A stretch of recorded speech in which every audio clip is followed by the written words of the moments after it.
Aujourd'hui, petite émission en critique cinéma sur le film Risque maximum. En anglais, maximum risk. Maximum Risk. En 1995, une équipe d'imbéciles heureux ont tourné des émissions qu'ils pensaient diffuser sur Minitel. Le concept du youtubeur était né avant l'heure. En 1999, le gouvernement s'est chargé de faire disparaître toute leur VHS. Mais aujourd'hui, nous les avons retrouvés.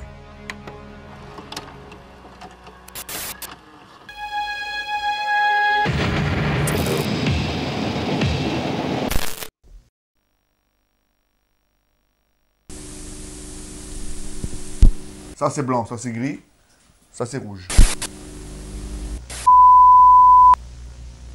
Mais il n'y a rien, maman. Michael s'assit à la table. Bertie prit place à côté. Salut Seb. Oh, salut. Mais qu'est-ce que tu fais à lire un livre à 3h de l'après-midi? Mais Julie, Tiens. c'est Iti. T'attends là depuis tout à l'heure, je t'appelle. Avec Jean-Claude, on est au bar là. Où ça? Pastaga. Jean-Claude. Jean-Claude. Le Big Mac? Jean-Claude. Fric. Mais non, oui, c'est ça. Jean-Claude, une fois qu'il fait le grand écart, Mais allez. avec les frites molles, il est là-bas. Non.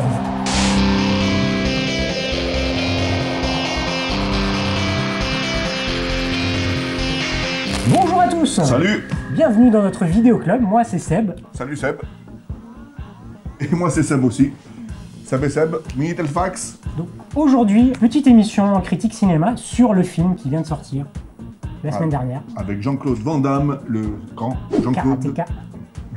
Exact. Jean-Claude. Donc le titre, Risque maximum. En anglais, maximum risk. Maximum Risk. En latin, maximum pelliculum. Si tu le dis, c'est que c'est vrai. Donc la particularité de ce film, c'est qu'il a été tourné chez nous, à Nice. À Nice, plus précisément au Vieux-Nice, en plein milieu. Ça a fichu un désordre pas possible dans tout le quartier, mais on a bien aimé. Sur la place du Palais du Justice qui s'est transformé en banque. Aussi, un scandale. Banque provençale, je crois. Banque européenne. J'ai bien aimé. C'était pas mal. Est-ce qu'on rappelle un petit peu donc, brièvement l'histoire pour ceux qui ne l'ont pas encore vu? On va essayer de pas trop vous dévoiler les ficelles du scénario. En gros, le film, ça commence, Van Damme, il meurt. C'est fini. Il meurt. Il meurt. Alors, presque. De quoi parle ce film? Alors, on va vous le dire. Je vais vous le dire. Régis, est-ce que tu peux nous envoyer des images en même temps? Donc, c'est l'histoire d'Alain Moreau, ancien officier de l'armée. Il apprend le même jour l'existence et la mort de son frère jumeau. Puis pas de chance, le mec. Donc, son frère Michael, qui vient d'être tué à Nice. Voilà. Donc, il y a une superbe course-poursuite dans le course à Léa, à Nice. Et donc la particularité quand même de cette course-poursuite, Seb, c'est que ça se termine où? À Villefranche-sur-Mer. Alors qu'elle a commencé dans les ruelles du Vieux-Nice. Vieux-Nice, alors j'ai calculé, hein, j'ai regardé un peu plus ou moins dans l'Atlas. Entre Nice et Villefranche-sur-Mer, il y a 254 km 800.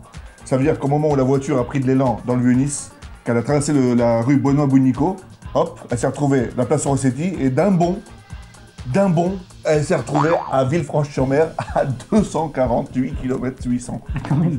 Donc t'as tout calculé à pied. J'ai pris 1 mètre pour faire des vêtements là, et j'ai déroulé, j'ai pris des rallonges. 280 km et 800 mètres. Bon, 783 mètres en fait, exactement. Bref, on vous épargne les détails, tout ça pour dire c'est la magie du cinéma.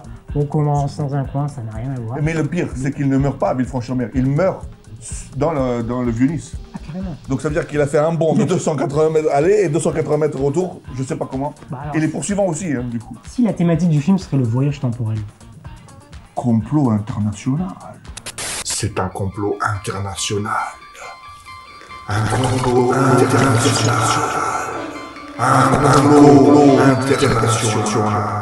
Écoute, c'est très bien tout ça, ces petites précisions. Bon, tout ça pour dire, moi je vais vous donner mon avis très clairement. Hein, dès le début, tu vas me dire ce que c'est, d'accord? Moi j'ai Très bon film. moi j'ai pas du tout aimé. Ouais, non. Il faut savoir que Jean-Claude, il a enchaîné quand même. L'année dernière, il a sorti son film sur son amour des arts martiaux avec le grand tournoi. L'été dernier, c'était la joie de redécouvrir les arts martiaux. Là, franchement, ça joue mal. Il n'y a pas vraiment d'intérêt. À part que ça se passe à Nice, il n'y a pas franchement d'intérêt. La réalisation. Alors, la réalisation, je suis d'accord. Le montage, les cuts. Non, la Les réalisation, courses-poursuites. il faut savoir que Ringo Lam, c'est son premier film, je crois, aux États-Unis. Ringo Lam, qui est donc, image Régis, s'il te plaît. Ringo Lam. Ringo Lam, qui dit en chinois Ling Ling Dong et en cantonais Lam Ling Dong, né en décembre 55, notre année. C'est un réalisateur, producteur et scénariste de Hong Kong. Il s'est surtout fait connaître grâce à sa célèbre série de films On Fire, et en particulier City on Fire, qui est sorti bien entendu il y a pas très longtemps, il y a 10 ans pile poil, en 87. Et en chinois ça se dit Longo Fei Gong. J'ai tout sur le Minitel là. Alors merci beaucoup Seb pour toutes ces précisions. Donc il faut dire donc c'est son premier film aux États-Unis. Je pense que c'est Jean-Claude qui l'a fait. C'est grâce à Jean-Claude Van Damme.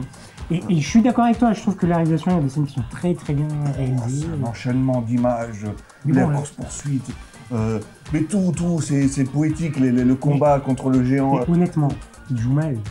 Jean-Claude Van Damme, c'est son meilleur rôle après Street Fighter. Si. Ah, mais non, le grand tournoi. Street Fighter 1.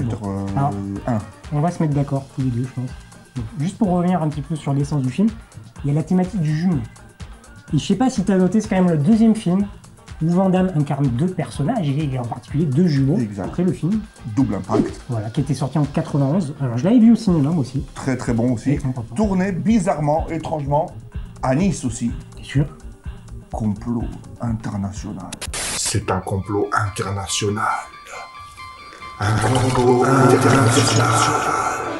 Un complot international. Je trouve quand même que dans Double Impact, il jouait beaucoup mieux.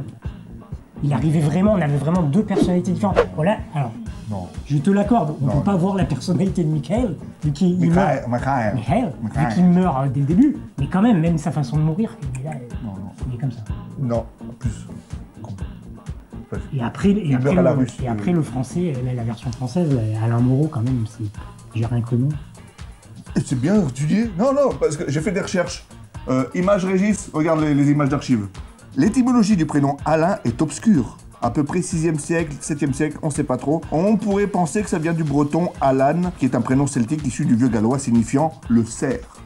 Quant au nom de famille Moreau, vient du patronyme Moreau, Morel en fait, qui est à l'origine un surnom donné à un homme brun de peau ou de cheveux, tel un maure. C'est issu du latin populaire Maurellus, brun comme un mort, qui est dérivé d'ailleurs du latin Maurus, le terme Moro, qui s'utilise aussi comme adjectif pour désigner un cheval d'un noir foncé et luisant. Ok, bah écoute, ouais, je pense que c'est logique. C'est logique, il est brun, il est malin, il s'appelle Alain. Qui fait le malin tombe dans le ravin. Tout est coordonné, tout est calculé, c'est un génie, Ringo Lam. Alors, moi je voulais parler quand même de quelque chose aussi qui m'a marqué dans ce film, vraiment une des rares choses que j'ai aimées, c'est quand même les cascades. Les cascades, les courses-poursuites en voiture qui ont été faites en France, ça a été coordonné par Rémi Julienne, notre Rémi Julienne national. Le vrai, le seul, l'unique. Et le bordel quand même qu'il a mis. À un moment donné, ils ont cassé des verres par terre. Oui, eh ben, tu fais bien de parler de ça.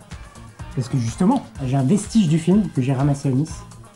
Il s'agit d'un faux morceau de verre en silicone. On dirait du vrai, hein. Vraiment, regardez ça, c'est fait à la perfection. Je sais pas si ça se voit bien à la caméra. C'est fait en silicone transparent, c'est génial.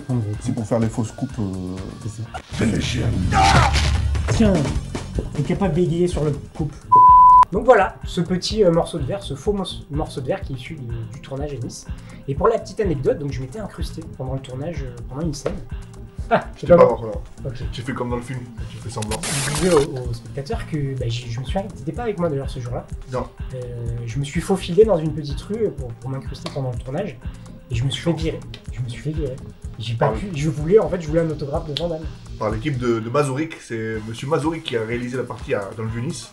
Réalisateur français, oui, Nice. Okay. Très très bon réalisateur. Et du coup, je me suis approché, j'étais peut-être à 2 mètres de Van Damme, il dit non, on travaille. Parce que j'ai déjà vu des images où il dit non. Imagine Jean-Claude Van Damme qui parle vraiment comme ça dans la vraie vie. Là, tu le verras en pleine interview. Ok, je suis Van Damme. Stop le show business, stop les capements. Ok, c'est moi, c'est toi. Tu vas me faire. Merci. J'ai approfondi un peu plus les recherches grâce au Minitel. Mon Minitel qui est juste là. J'ai fouillé un peu et donc maximum periculum en latin, vous l'avez bien connu bien sûr, c'est Cicéron. C'est l'expression de Cicéron. C'est pas carré. C'est ça. Maximum periculo vient de l'expression magna suo periculo, qui veut dire en courant de grands risques. Tout simplement. Donc tout est étudié. Et bien sûr, Régis, est-ce qu'on peut avoir l'image? J'ai fait des recherches sur cette stèle et elle se trouve exactement à Rome, pas très loin du Grand Colisée. Et cette tombe est aux portes du temple d'Hypnos et Thanos. Thanos, dieu de la mort pour les Romains, et Hypnos, dieu des rêves. Et Thanos, dans la légende, donc Thanos fait croire à son frère qu'il est mort pour pouvoir se balader en enfer. Enfin, vous verrez sur Minitel, vous trouverez tout. Et donc, que fait Hypnos? C'est super intéressant quand même. Hypnos, Alain Moreau, Hypnos. C'est fait exprès. Il faut pas trop donner, sinon c'est trop facile. Petite similitude. Mais c'est trop facile sinon. Hypnos, qu'est-ce qu'il fait? Eh bien, il fait exactement la même chose qu'Alain Moreau dans tout le film. Le mythe a été déplacé, recomposé, reconditionné en 1996. À un moment donné, Hypnos tombe amoureux de la femme de Thanos, la blondasse, qui s'appelle Natasha Henstridge. Natasha, qui en latin veut dire Natalia, Natalis, le jour de la naissance. Tout est lié, tout est lié, tout. La naissance des jumeaux. La naissance des jumeaux, la dualité, Hypnos, Thanos, jour, nuit, Romulus, Rémus, Abel, Caïn. Igor et Gritchka. Tout. La dualité. Noir, blanc. 1 plus 1. 1 plus 1, ça fait... Ça fait 2. Ça fait 2. Mais ça pourrait faire plus, ça serait bien. Peut-être un jour. Un jour, ça pourra faire plus.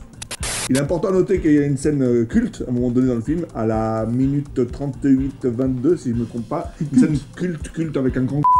Il y a une scène entre Jean-Claude et Natacha. Olé, hein. C'est... plus qu'olé. Dans la salle de bain. Hein. Oui, oh là là, mais... C'est olé. Scène culte aussi, Oui. Dolph Lundgren, l'affrontement dans non. le jacuzzi.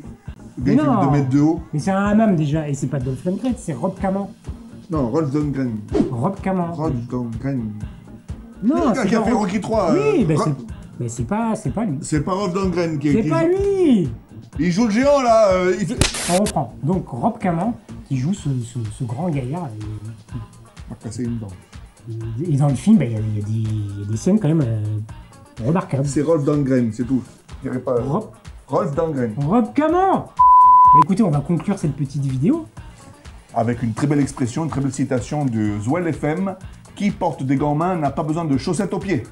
Très bien, bah écoutez, n'hésitez pas à nous suivre, hein, vous tapez 3615. Minitel Fax. Souscrivez à un abonnement. C'est gratuit, vous souscrivez. Pour l'instant, ça reste gratuit. Tant que la production, on me confirme. N'hésitez pas, vous cliquez sur l'IRC, là, vous abonnez. IRC, n'oubliez pas de laisser des petits mots. Même dites-nous si ça vous a plu, si ça vous a pas plu. Ça nous fera plaisir, Voilà, ça fait on plaisir. lira vos questions, puis peut-être un jour on fera une vidéo où on répondra à vos questions. Et si votre commentaire nous attire l'œil, vous pouvez gagner des cadeaux. Dernièrement, le petit Olivier DeVos de Nice a remporté E.T., parce qu'il est à fond sur les extraterrestres. E.T., le livre issu du film.